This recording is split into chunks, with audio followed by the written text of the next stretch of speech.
a todos. Mi nombre es Elina Roldán, soy trainer en PNL y coach con PNL. Doy clases de PNL de los 3 niveles en Castelar, en el Gran Buenos Aires, desde hace muchos años, y agradezco a la Red Latinoamericana de PNL que me ha invitado para que les cuente algo sobre un tema. El tema que yo elegí es metamodelo del lenguaje. Metamodelo del lenguaje es un tema que generalmente presenta algunas dificultades para los estudiantes del practitioner y tiene que ver con que es un modelo que lleva un poquito de tiempo aprenderlo y cuando uno lo aprende es maravilloso, pero genera ciertas dificultades porque lo que nos pide del metamodelo del lenguaje es utilizar el lenguaje de una forma muy especial. Si vamos a hablar un poquito de metamodelo, les voy a contar de dónde viene el nombre de metamodelo. Meta quiere decir más allá o en algún nivel diferente. El metamodelo emplea el lenguaje para aclararlo o clarificarlo y permite comprender el significado de las palabras y vuelve a conectar el lenguaje con la experiencia. El metamodelo fue uno de los primeros modelos creados y desarrollados por John Grinder y Richard Bandler. Ellos observaron a dos de los mejores terapeutas, que eran Fritz Perls y Virginia Satir, en su accionar, y ellos utilizaban preguntas muy específicas que hacían que tuvieran logros extraordinarios en sus terapias. Esto estaba en el ámbito de solamente de la PNL hasta que en 1975 Bandler y Grinder publican el libro La estructura de la magia 1. La estructura de la magia 1 allí está desarrollado con todo detalle el metamodelo del lenguaje y así llega al público en general. Desde ese momento la gente puede acceder a los pasos para lograr utilizar el metamodelo del lenguaje. Este libro está dedicado a Virginia Satir. Sí, podríamos usar una definición simple. He buscado unas cuantas definiciones y no hay una sola definición de metamodelo del lenguaje, pero hay una que es bastante simple y que es una serie de preguntas para desafiar afirmaciones del lenguaje verbal. Es bastante acertada. Y si nosotros tenemos en cuenta que el lenguaje es la representación verbal del mapa de cada uno, cuando utilizamos el metamodelo, nosotros estamos desafiando el mapa de la persona. De Noam Chomsky, Bandler y Grinder toman de su gramática generativa transformacional los conceptos de estructura profunda y estructura de superficie. La estructura profunda es la representación de la experiencia de las personas, es donde tenemos todo lo que nosotros queremos expresar. Y para ir de la estructura profunda, para que la estructura profunda se transforme en estructura de superficie, esto se hace mediante reglas que vamos a ver en detalle en un momentito. Los objetivos del uso del metamodelo son los siguientes. Obtener información precisa es uno de los principales. Aclarar significados también. Descubrir limitaciones en el mapa de las personas. Conectar a las personas con su experiencia original. Recuperar recursos. Concretar objetivos y resolver conflictos en breve tiempo. Estos serían los objetivos principales del uso del metamodelo. Para explicar los pasos para ir desde la estructura profunda a la estructura de superficie, voy a compartir con ustedes un gráfico que es el que yo comparto con mis alumnos del Practitioner y es bastante gráfico. Aquí lo podemos ver. Fíjense que en este gráfico se ve claramente que tenemos la estructura profunda, que es igual al mapa, y allí está la idea total de lo que uno quiere decir. Luego tenemos la estructura de superficie, que es lo que decimos y cómo lo decimos. Y aquí figuran los diferentes pasos de los que nos habla esta gramática transformacional.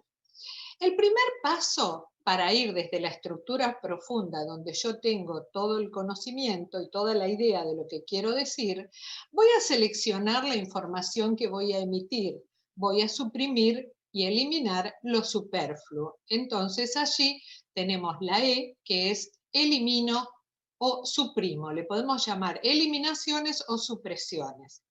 El segundo paso es cuando busco una versión simplificada. Generalmente distorsiono el significado. Puedo sacar el foco de la atención de mí, puedo adivinar lo que el otro está pensando, puedo pasar un proceso a hacer nominal y entonces nominalizo.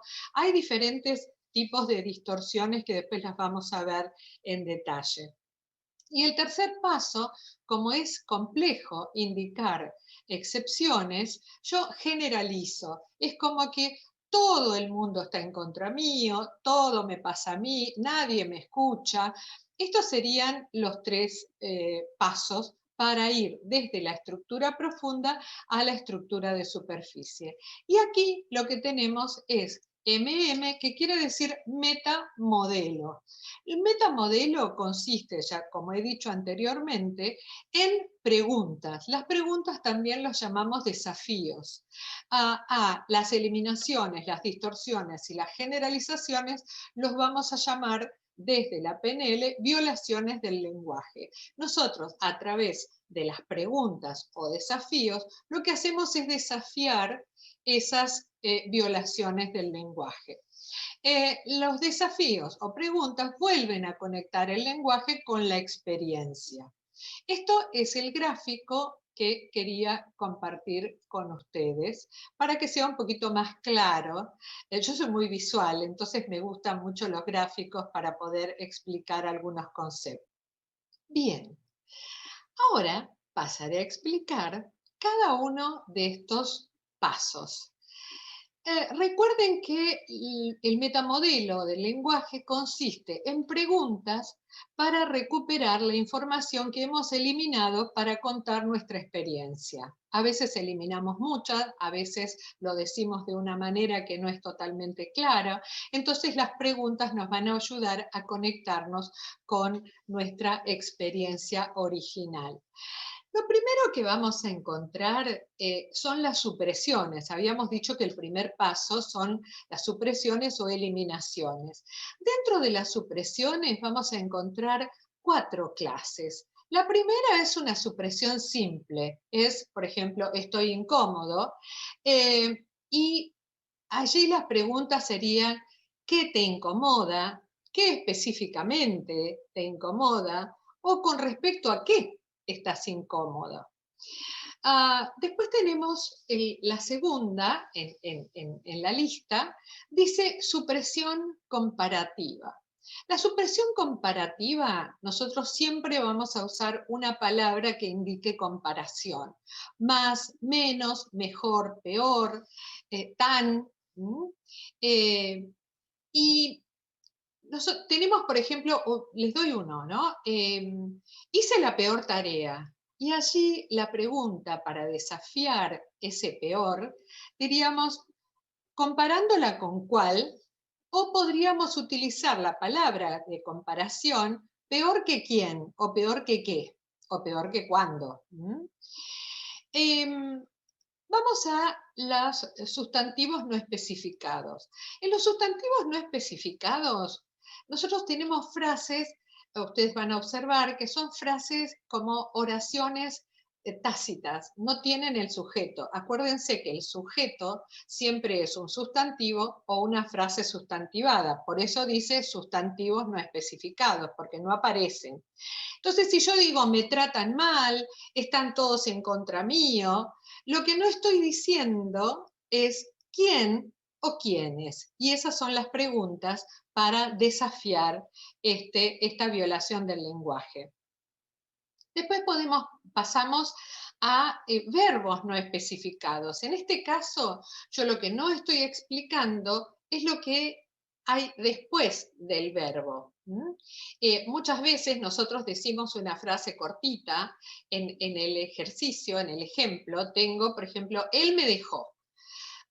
Si nosotros sacamos conclusiones, bueno, ay, pobre, la dejó el novio, o la dejó el marido, o la dejó, no sé, cualquier cosa que podríamos imaginar. Pero acá nosotros lo que vamos a hacer es utilizar la pregunta en vez de sacar conclusiones, que esa es la idea del metamodelo. Y acá preguntaríamos, ¿cuándo te dejó? ¿Dónde te dejó? En este caso, ¿sí? Vamos a las distorsiones ahora. Las distorsiones, tenemos unas cuantas clases de distorsiones y están bastante bien definidas cada una. La primera que tenemos en la lista se llama causa-efecto y generalmente tenemos que algo me hace algo. Por ejemplo, Juan me irrita, su voz me pone mal, ¿no? O sea, todo este tipo de que hay alguien o algo que me hace que hace un efecto, ¿no? Hay una causa que produce un efecto. Allí la pregunta sería, ¿cómo? ¿De qué manera? Y aquí cabe una explicación extra. Generalmente nosotros decimos que alguien me hace algo cuando yo siempre sugiero, cuando llegamos a este punto, que traten de sacarle el me cuando están hablando de lo que hace el otro. Porque si yo digo, me dijo tal cosa, me gritó, con ese me le estoy poniendo un peso extra a lo que el otro hace. Fíjense que si le sacamos el me y decimos, él gritó o él dijo tal cosa, le estamos sacando un peso bastante importante en la comunicación y cambia totalmente cómo lo tomo. El otro grita, no me grita a mí. Y yo lo puedo tomar de diferente manera. Entonces, en el causa-efecto vamos a preguntar cómo, de qué manera. Y así lo que vamos a saber es qué hace el otro para que esa persona se irrite, en este caso, ¿verdad? Bien, vamos a la lectura de mente. El siguiente paso es la lectura de mente. Lectura de mente es cuando yo creo saber lo que el otro siente y piensa. Es bastante común en las comunicaciones, ya sé lo que me vas a decir. O, no me digas eso porque ya sé lo que me vas a decir. O ya sé con qué va a salir, o cosas por el estilo. Y cuando se usan este tipo, como por ejemplo, ya sé, no te gustó, o no te gustó simplemente, o no le gustó, allí podríamos preguntar, ¿cómo lo sabes? ¿Cómo lo sabes? O también a veces le pedimos al otro que adivine lo que nosotros queremos. Sería, por ejemplo, vos sabés lo que necesito o vos deberías saber lo que necesito. En general, muchas veces en las parejas se usa esto, porque se dice, vos deberías, hace tanto que estamos juntos que vos deberías saber lo que yo necesito. Y la pregunta cabe decir, ¿cómo podrías saberlo si no me lo decís? Esa sería una buena pregunta cuando alguien a uno le pide que adivine lo que quiere o necesita. Esto sería lectura de mente. Bien, vamos a la siguiente. La siguiente es fuente perdida. En general, la fuente perdida tiene que ver con juicios. que emitimos sobre determinadas cosas y decimos frases como si fueran verdades para todo el mundo. Por ejemplo, podría ser, es malo que el hombre esté solo, o las mujeres hacen tal cosa, o los hombres hacen tal otra. Eh, y allí, cuando alguien usa una de estas frases como si fueran verdades para todo, que son juicios, allí podríamos preguntar, ¿quién lo dice para desafiar esta violación del lenguaje? ¿Quién lo dice? Y si la persona dijera, yo lo digo, cabe preguntar, ¿y cómo lo sabes? Bien, ahora pasamos a las nominalizaciones. Las nominalizaciones son un punto bastante difícil de darse cuenta para los alumnos al principio, después le encuentran la vuelta.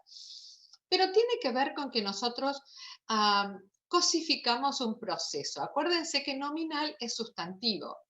Yo estoy haciendo un verbo o un adjetivo, podría ser, lo convierto en un sustantivo, en una cosa, como si fuera algo que se consigue. Entonces, en vez de decir quiero que seas flexible, digo quiero flexibilidad.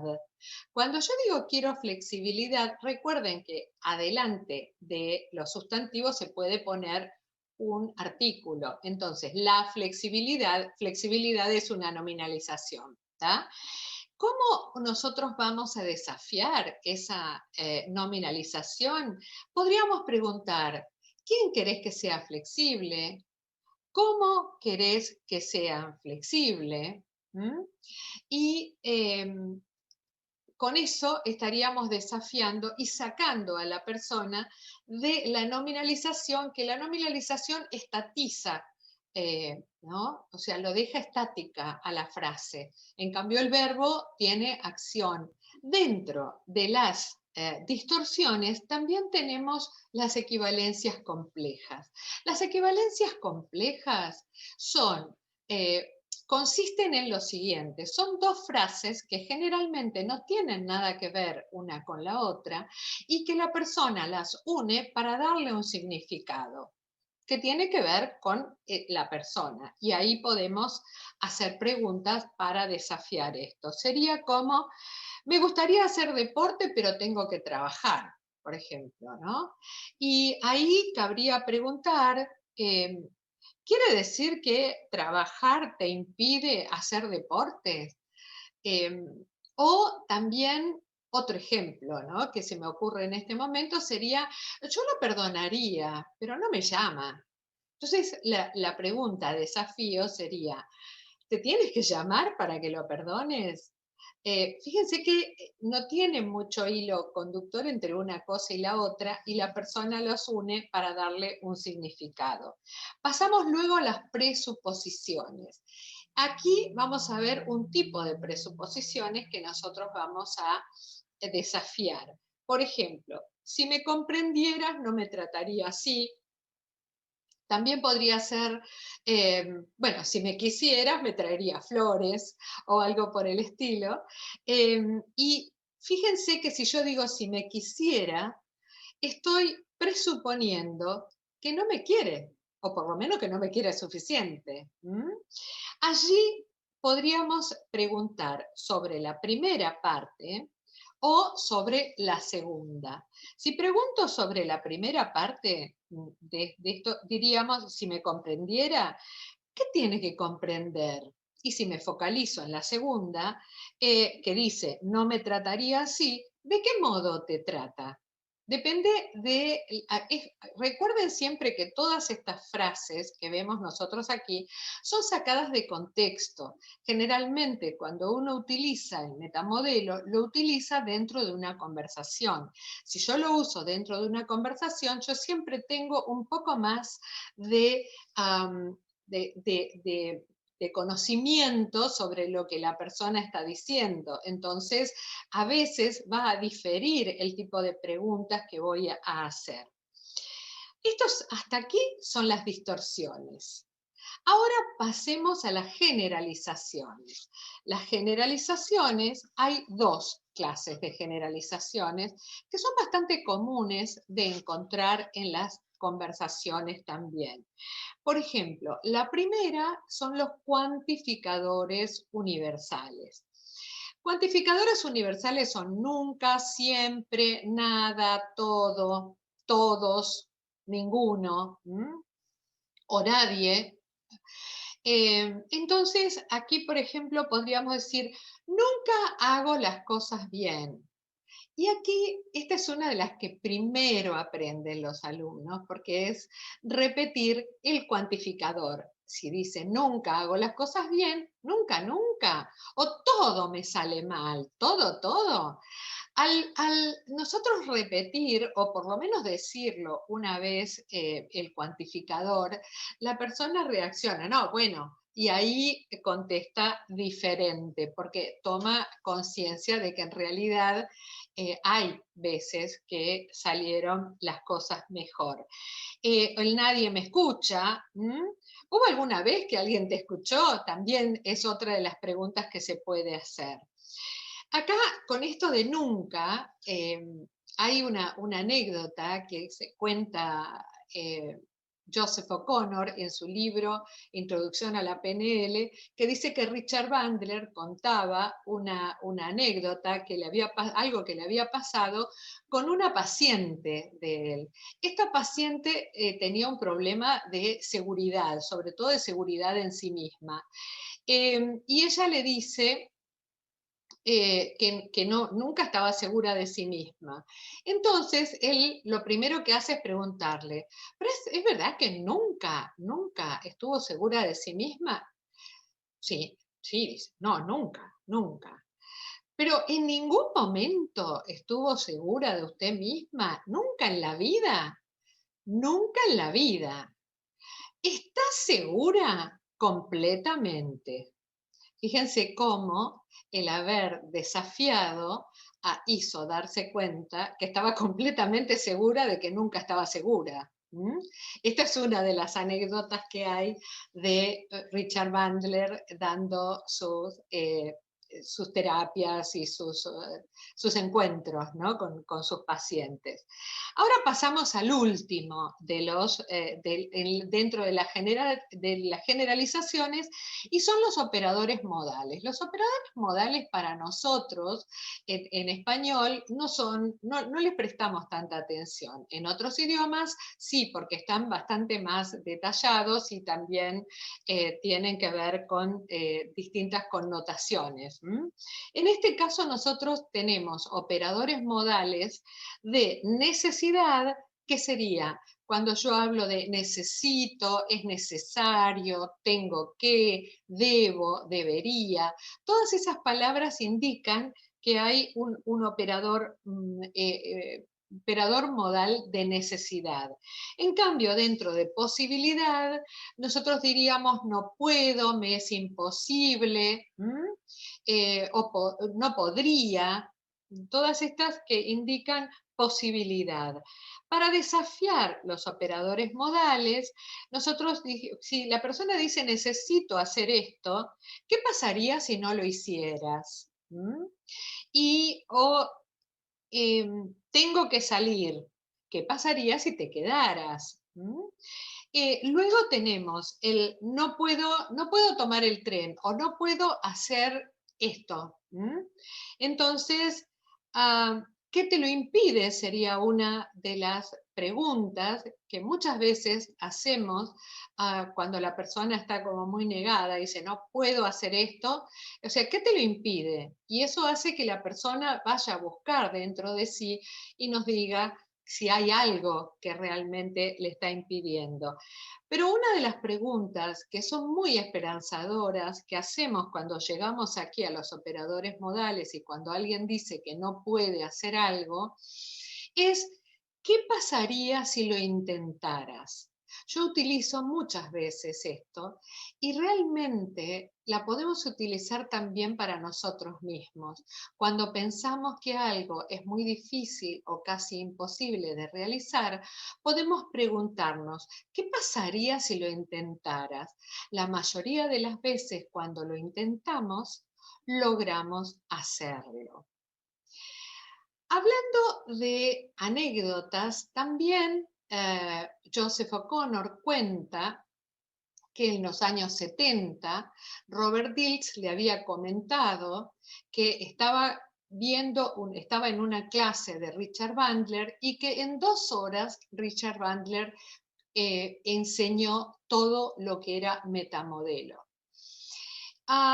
Y les dijo, supongamos, era un jueves y la próxima clase era el martes siguiente. Entonces ese jueves les explica y les dice, bueno, practíquenlo esto con amigos, con parientes, con lo que sea, practíquenlo y la próxima clase lo conversamos. Cuando vuelven en la próxima clase, lo que se encuentran, casi todos los alumnos contaban que habían tenido enojos y discusiones con la mayoría de sus amigos y con los parientes.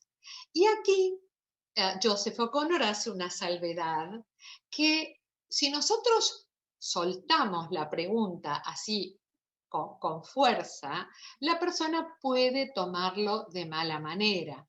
Pero si nosotros suavizamos esa pregunta, si nosotros, por ejemplo, yo me pregunto, ¿qué pasaría si lo intentaras? Fíjense cómo suena diferente de preguntar solo, ¿qué pasaría si lo intentaras? Entonces, también con el uso del metamodelo, empezaron a ver que suavizando las preguntas llegaban de mejor manera. Mis alumnos muchas veces, cuando hablo en principio sobre el metamodelo, dicen, pero eso es agresivo. Entonces yo les pregunto, ¿alguna vez me notaste ser agresiva cuando yo les hablo? ¿Alguna vez notaste agresividad en mí? No, dice nunca. Le digo, bueno, yo utilizo el metamodelo todo el tiempo. Lo que pasa es que también uno lo suaviza cuando hace las preguntas, no las manda de una manera que podría ser tomada como agresiva. Bueno, espero que les haya gustado. Esto es el metamodelo del lenguaje. Yo preparé algunas oraciones para dejarles para que cada uno pueda hacer un poco de práctica. A continuación, les voy a compartir la pantalla y voy a poner una hoja en la que hay ejercicios, hay oraciones para que aquellos que lo deseen lo puedan realizar. Bien, paso a compartir la pantalla y poner este es el ejercicio de metamodelo del lenguaje. El objetivo es que encuentren la violación del lenguaje y la pregunta o desafío que corresponde a cada frase. Hay algunas, espero que les resulte agradable, que lo puedan hacer y me despido en este momento. Muchas gracias por su atención y nos veremos en otra oportunidad. Gracias.